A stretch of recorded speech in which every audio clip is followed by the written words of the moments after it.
शिरपा गरीब शेतकरी होता. जमिनीच्या छोट्याशा तुकड्यावर त्याचा उदरनिर्वाह कसा बसा होत होता. त्याच्या दावणीला सध्या फक्त एकच बैल होता. दुसरा परधान्या बैल मागच्याच आठवड्यात म्हातारपणामुळे मरण पावला होता. परधान्या बैल जिवंत होता तोपर्यंत शिरपा शेतीची काळजी करत नव्हता. पण म्हातारा परधान्या बैल गेल्यापासून शिरपाचा बेडाच बंद झाला होता. एका बैलाच्या जीवावर शेती करणे शक्य नसल्याने शिरपा मोठ्या संकटात सापडला होता. संकटे आली की अगदी ओळी न येतात याचा शिरपाला अनुभव येत होता. मागच्या वर्षी कोरोनामध्ये शिरपाचे आई वडील त्याला सोडून कायमचे देवाघरी गेले होते. त्यांचा अंत्यविधी सुद्धा शिरपाला करता आला नव्हता. या वर्षाची सुरुवात सुद्धा वाईटच झाली होती. शिरपाच्या मुलाचा अपघात झाला होता. त्यातही शिरपाचा बराच पैसा गेला होता. या घटना कमी की काय म्हणून मागच्याच आठवड्यात परधान्या बैलही त्याला कायमचा सोडून गेला होता. बैलाच्या काळजीने चिंतावलेल्या शिरपाला काय करावे ते सुचत नव्हते. नवीन बैल घ्यायला त्याच्याकडे पैसे नव्हते. आई वडील आणि मुलाच्या आजारपणासाठी त्याचा बराचसा पैसा खर्च झाला होता. त्यामुळे नवीन बैल घेण्यासाठी त्याच्याकडे पुरेसे पैसे नव्हते. अखेर शिरपाच्या बायकोने तिचे होते नव्हते तेवढे दागिने मोडले आणि नव्या बैलासाठी लागणारे पैसे कसे बसे उभे केले.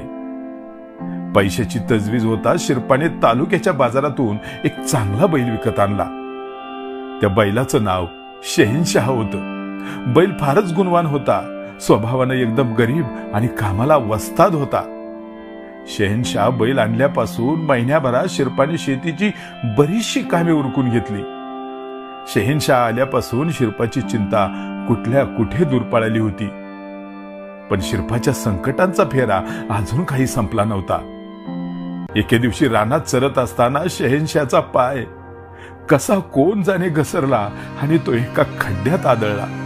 खोल खड्ड्यात पडल्याने शहेनशाहचा मागचा एक पाय खुब्यात पार मोडला. त्याला बराच मार लागला होता. बैलाची ती अवस्था बघून शिरपाच्या काळजाचा ठोका चुकला आणि तो स्फुंदत म्हणाला, अरे देवा, हे काय घडले? आता मी काय करू? कसे काढू माझ्या शहेनशाहला वर?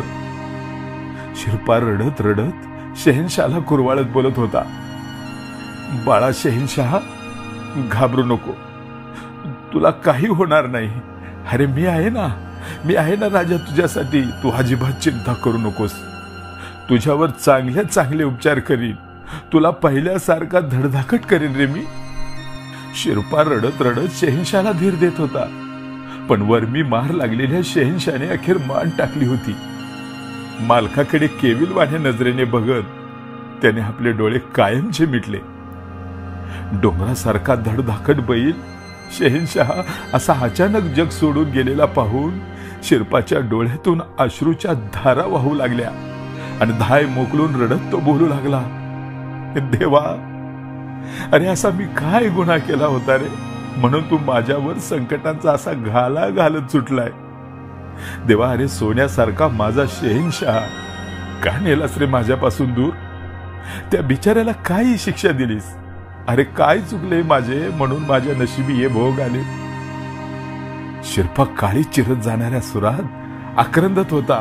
मोठमोठ्याने रडत दैवाला दोष देत होता. आणि त्याचा शहेनशाह मात्र जीवाला चटका लावून त्याच्यापासून कायमचा दूर निघून गेला होता.